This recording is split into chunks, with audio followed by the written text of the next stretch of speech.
بسم الله الرحمن الرحيم. Mumayyizatut tafsir fi marhalatit tabi'in. Karakteristik atau keistimewaan tafsir yang ada pada masa at-tabi'in. Nah, ini disimpulkan oleh Syekh Az-Zahabi, ada beberapa karakteristik ya, atau ada beberapa keistimewaan yang cukup membedakannya dengan tafsir sebelum masa tabi'in atau setelahnya. Nah, beliau menyimpulkan ada beberapa keistimewaan ya. Al-mumayyizal ula dakhala fit tafsir katsirun minal israiliyat. Di masa tabi'in, tafsir-tafsir tabi'in ini semakin banyak ya, riwayat-riwayat Israiliyat ini masuk di dalam tafsir mereka, lebih daripada yang terjadi pada masa sahabat ya. Jadi mulai bertambah. Tentu dengan catatan bahwa pertambahannya juga akan semakin lebih banyak lagi nanti setelah masa tabi'in ini. Tapi artinya ada semacam perkembangan yang cukup signifikan bahwa tafsir yang datang dari kalangan Israiliyat ya, al-Yahud wan Nasara, atau yang masuk Islam dari kalangan Yahudi dan Nasrani, ini juga menjadi referensi yang cukup banyak masuk ke dalam tafsir-tafsir para tabi'in. Qala Syekh Az-Zahabi wa dzalika kathratu man dakhala min ahli kitab fil Islam. Nah, alasannya karena semakin banyaknya kalangan ahli kitab yang masuk Islam, ya apakah dari golongan Yahudi atau Nasrani? Ya karena adanya adanya penyebaran wilayah kekuasaan Islam saat itu, yang tentu akan membuat mereka-mereka yang sebelumnya sudah meluk agama di luar Islam kemudian masuk Islam, dan disinilah terjadi interaksi antara beberapa pemahaman ya. Wa kana la yazalu 'aliqan bi adhanihim min al-akhbari ma la yattasil bil ahkam syar'iyyah ka akhbari badil khaliqah. Ya karena pandangan-pandangan, tafsir-tafsir, kemudian pemahaman-pemahaman dari ahli kitab ini tadi ya, yang terkait dengan beberapa hal yang itu bukan kaitannya dengan hukum syariat ya, biasanya akan menjadi perbincangan yang terus dikaji di dalam tafsir. Ka akhbari badil khaliqah, seperti kisah-kisah terkait dengan penciptaan awal manusia, wa asrarul wujud ya, tentang rahasia terciptanya suatu, wa badul kainat ya, dan seterusnya, yang terkait dengan masalah masa-masa awal penciptaan makhluk hidup. Nah, itu dalam Taurat dan Injil cukup banyak informasinya ya. Wa katsirun minal qasas, dan juga semakin banyak ketika berbicara tentang kisah-kisah umat terdahulu ya. Wa kanatin nufus mayyalatun lisama'it tafasil amma yushiru ilaihi al-Qur'an min ahdath yahudiyyah aw nasraniyah. Dan wajar ya, jiwa manusia itu punya kecenderungan untuk mengetahui sesuatu yang lebih rinci, yang itu di dalam Al-Qur'an tidak terlalu detail disebutkan ya, dalam peristiwa terkait dengan peristiwa Yahudi atau Nasrani sebelum Islam. Maka fatasahalat tabi'una fazaju fi tafsir bi katsirin min al-israiliyat wa nasraniyat biduni taharrin wa naqdin. Dan karenanya banyak para tabi'in itu bermudah-mudahan di dalam mengambil Israiliyat ya, yang itu kadang tanpa adanya kritikan sekalipun, tanpa adanya pemilahan ya, karena tadi ada kecenderungan untuk memperbanyak referensi dan wawasan terkait dengan ayat-ayat tertentu. Wa aktsaru ma ruwiya anhu fi dzalika min muslimi ahli kitab. Dan kebanyakan yang meriwayatkan Israiliyat ini adalah dari golongan umat Islam yang dia awalnya berasal dari ahli kitab. Ya, seperti Abdullah bin Salam, wa Ka'bul Ahbar, wa Wahab bin Munabbih, wa Abdul Malik ibn Abdul Aziz ibn Juraij ya. Nah, tokoh-tokoh ini nanti akan insya Allah kita bahas terkait dengan tarjamah mereka dan bagaimana kontribusi mereka dalam tafsir, khususnya terkait dengan Israiliyat dalam pembahasan at-tafsir bil ma'thur. Ya, akan kita bahas secara khusus dalam at-tafsir bil ma'thur terkait dengan Abdul bin Salam, Ka'bul Ahbar, Wahab bin Munabbih, dan Abdul Malik bin Abdul Aziz ibn Juraij. Ya. Tapi intinya mereka-mereka ini sebenarnya ada di antaranya adalah sahabat dan ada di antaranya tabi'in. Ya, seperti Abdullah bin Salam itu sahabat. Ya, tapi Abdul Malik bin Abdul Aziz bin Juraij itu tabi'in. Nah, jadi mereka ini menjadi semacam referensi ya terkait dengan tafsir-tafsir yang dikategorikan Israiliyat. Ya, karena di samping mereka ini adalah ahli kitab yang masuk Islam, rupanya ketika mereka masih ahli kitab, mereka juga dikategorikan sebagai ahbar ya, para pemuka-pemuka dan pendeta-pendeta yang tentu banyak menguasai ajaran agama mereka sebelum Islam. Wala syakka anna ar-ruju'a ila hadhil israiliyah fi tafsir amrun ma'khudun 'ala tabi'in. Maka kata Syekh Az-Zahabi ya, beliau menyimpulkan bahwa adanya fakta bahwa para tabi'in itu banyak mengambil Israiliyah di dalam tafsir mereka ini amrun ma'khud. Amrun ma'khud itu artinya sesuatu yang menjadi bahan kritikan ya, artinya tafsir tabi'in itu kemudian sering dikritik ya, gara-gara mereka banyak mengambil tafsir dari kalangan Israiliyat atau dari kalangan muslim yang yang sebelumnya ahli kitab. Kama huwa ma'khuzun ala man ja'a ba'dahum. Sebagaimana metode ini juga menjadi kritikan terhadap generasi setelah tabi'in. Nah, akhirnya nanti dikategorikan kata Syekh Az-Zahabi, salah satu kelemahan tafsir bil ma'thur itu adalah ketika banyaknya Israiliyat. Itu salah satu. Nanti ada tiga asbab dha'fi asbab ad-dha'f ya fi tafsir bil ma'thur. Ada 3 sebab kelemahan tafsir bil ma'thur dan beliau menyebutkan salah satunya adalah al-Israiliyat. Ya, di samping hadful isnad dan yang ketiga adalah hadful isnad dan al-wadh' fi tafsir ya. Nah, nanti detailnya akan kita bahas insyaallah pada pembahasan tafsir bil ma'thur. Baik, hadhihi al-mumayyizah al-ula. Wa tsaniyah, dhalla at-tafsir muhtafadhan bil tabi' at-talaqqi wa riwayat ya. Nah, tafsir di masa tabi'in ini masih dia dikategorikan sebagai tafsir yang diterima lewat talaqi dan riwayat.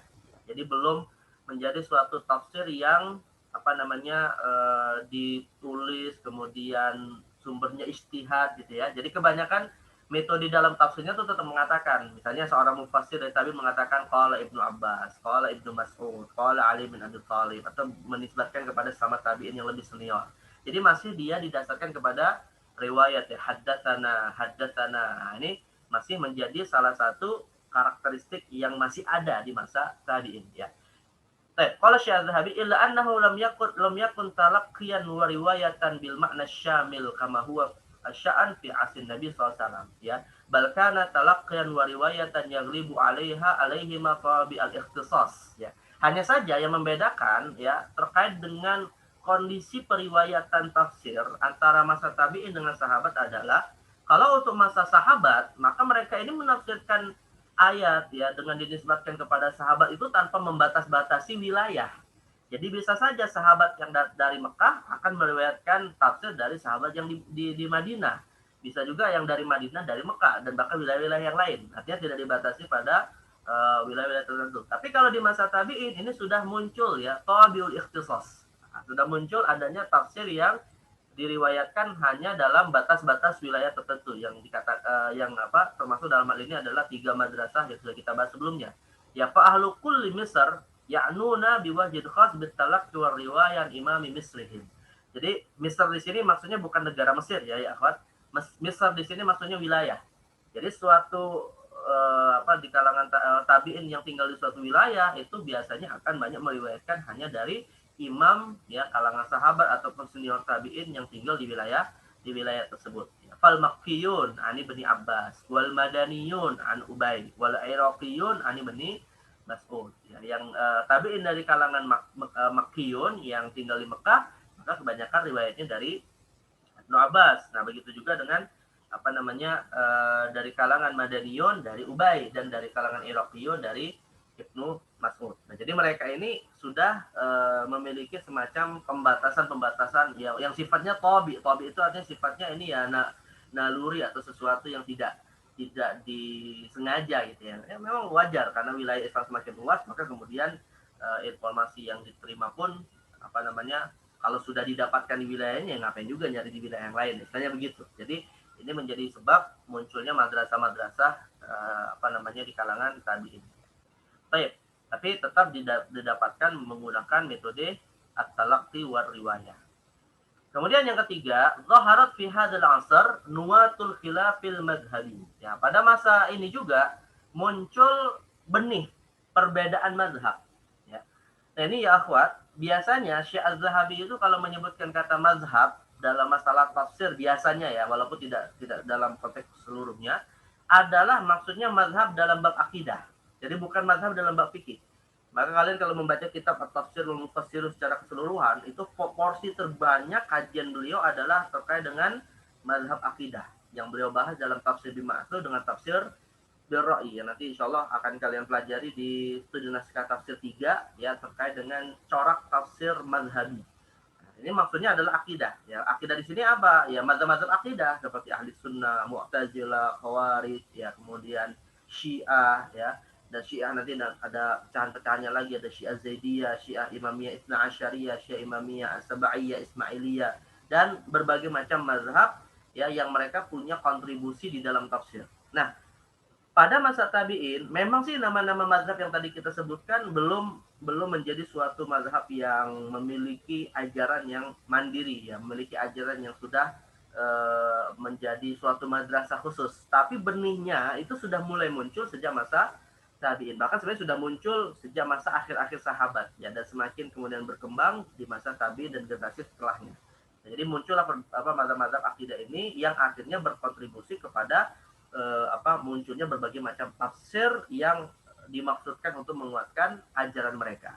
Nah, misalnya ya kata Syekh Az-Zahabi, "Fanajid masalan Qatadah ibn Di'amah As-Sadusi yunsabu ilal khawdi fil qada'i wal qadar wa yuttahamu bi annahu qadari." Nah, contoh misalnya ada seorang tabi'in ya, seorang ahli tafsir tabi'in dari madrasah Kufah, namanya Qatadah ibn Di'amah As-Sadusi, yang mana beliau ini di dalam banyak tafsirnya ya lebih cenderung ya itu banyak sekali berbicara tentang persoalan-persoalan qada dan qadar ya, berbicara tentang persoalan takdir, sampai-sampai gara-gara beliau suka mendalami ya secara kuantitas yang besar dalam tafsir-tafsir terkait dengan takdir. Akhirnya beliau ini sampai ada yang menuduhnya sebagai seorang qadari ya. Qadari itu artinya mereka yang menolak takdir ya, lawannya jabari. Nah, qadariyun ini biasanya nanti akhirnya menjadi suatu ajaran yang diadopsi oleh Mu'tazilah ya. Maka Imam Qatadah ini ya, ini yutaham itu bukan berarti beliau qadariyun ya, tapi beliau karena saking sering mengkaji ayat-ayat tentang takdir, seakan-akan beliau ini seorang qadari, bahkan dituduh sebagai qadari. Dan qadariyun itu termasuk paham yang menyimpang dan menyelisih Ahlussunnah wal Jamaah ya, karena tidak menisbatkan adanya takdir Allah kepada perbuatan manusia. Jadi mereka menganggap manusia berbuat atas dasar kehendak mutlak mereka. Nah, ini tentu tidak sesuai dengan ajaran Ahlussunnah wal Jamaah dalam masalah takdir ya. Nah, maka wala syakka anna hadza athar ala tafsirihi. Maka wajar ya ketika seseorang ini cenderung kepada suatu pemahaman atau cenderung untuk lebih banyak ya membahas suatu masalah, akan berpengaruh kepada tafsir-tafsir yang dilakukan oleh orang tersebut. Contohnya adalah Imam Qatadah ibn Di'amah As-Sadusi ya. Walihadza kana yataharraju ba'dun nasi min riwayati anhu, dan karenanya gara-gara inilah ya, tidak sedikit orang-orang yang kemudian taharrat itu artinya ya tidak bermudah-mudahan ya, artinya malah menghindari meriwayatkan tafsir-tafsir bil ma'thur yang datang dari Qatadah ibn Di'amah ya, karena beliau muttaham yang tertuduh sebagai penganut qadari ya. Begitu juga Wanajid Al-Hasanul Basri qad fassal Quran ala itsbatil qadar wa yukaffiru man yukadzibu bihi. Nah, sebaliknya Imam Al-Hasanul Basri ya, beliau banyak menafsirkan Al-Quran yang punya kecenderungan juga untuk menetapkan adanya takdir ya kepada manusia, dan beliau termasuk ulama ahli sunnah wal jamaah ya yang tinggal di Basrah, berinteraksi langsung dengan paham-paham seperti ini. Bahkan beliau mengkafirkan siapapun yang menolak takdir atau menolak iman kepada takdir Allah Subhanahu wa taala, dalam arti menganggap perbuatan manusia adalah mutlak atas dasar kehendak manusia. Nah, ini beliau sampai pada level mengkafirkan pemahaman yang seperti itu. Nah, jadi artinya ya saat itu sih kelompok-kelompok ini belum menjadi semacam kelompok yang hari ini kita kenal ya, dengan firaq ya, dengan firqah-firqah yang memiliki ajaran tersendiri, punya kitabnya tersendiri, punya komunitasnya tersendiri. Nah, saat itu di masa tabi'in, tapi pemahaman-pemahaman ini sudah mulai menyebar dan akhirnya direspon oleh para tabi'in, hingga akhirnya bisa dikatakan bahwa pada masa tabi'in ini zaharat ya nuwatul khilaf al-madhhabi, muncul benih dari perbedaan ya terkait dengan mazhab-mazhab akidah. Ya, tentu kalau mazhab fikih juga salah satu yang berkontribusi juga dalam perdebatan ini. Tapi yang dimaksud sekali lagi mazhab di sini kata Syekh Az-Zahabi adalah secara dominan perkara-perkara akidah. Baik. Kemudian yang terakhir ya, yang keempat, al-mumayyiz ar-rabi'ah kathratul khilaf baina tabi'ina fi tafsir amma kana baina as-sahaba ridwanullah alaihim wa in kana ikhtilafan qalilan binisbati lima waqa'a ba'da dzalika min mutaakhiri al-mufassirin. Nah, di samping sebagai benih munculnya perbedaan mazhab dalam masalah akidah, di masa tabi'in ini juga ya semakin banyak perselisihan dalam masalah tafsir. yang sebenarnya sudah ada di masa sahabat, tapi semakin banyak melimpah di masa tabi'in. Dan itu pun berasal dari, artinya mereka juga hakikatnya di samping berbeda sesama tabi'in, juga mewarisi perbedaan yang sudah muncul di kalangan sahabat. Maka semakin banyaklah perbedaan di antara mereka di dalam penafsir Al-Quran. Maka nanti Syekh Az-Zahabi ya setelah ini akan kita bahas satu permasalahan khusus terkait dengan bagaimana bentuk perbedaan yang terjadi di kalangan salafus saleh, yaitu kalangan sahabat, tabi'in dan atba'ut tabi'in, dan bagaimana sikap kita dalam menilai perbedaan mereka dalam tafsir Al-Quran. Ya, karena perbedaan itu semakin banyak, semakin melimpah, walaupun tentu perbedaan itu tidaklah lebih banyak daripada generasi setelah masa tabi'in. Ya, tapi artinya perbedaan semakin jauh masanya dari masa Nabi, maka semakin banyaklah perbedaan-perbedaan muncul, apakah terkait dengan penafsiran atas ayat atau ketika ayat itu dikaitkan dengan konteks-konteks yang terjadi di masa mereka dengan beragam permasalahan-permasalahan yang muncul yang belum ada di masa Rasulullah SAW dan para sahabat ridwanullah alaihim. Jadi ini juga salah satu karakteristik dari tafsir di masa tabi'in, yaitu kasratul khilaf, ya, semakin banyaknya terjadi perbedaan. Nah maka ya semacam kelanjutan dari pembahasan yang keempat ini, nanti Syekh Az-Zahabi akan membahas bagaimana ya sikap kita atau bagaimana bentuk perbedaan yang terjadi di kalangan salafus saleh terkait dengan tafsir Al-Quran.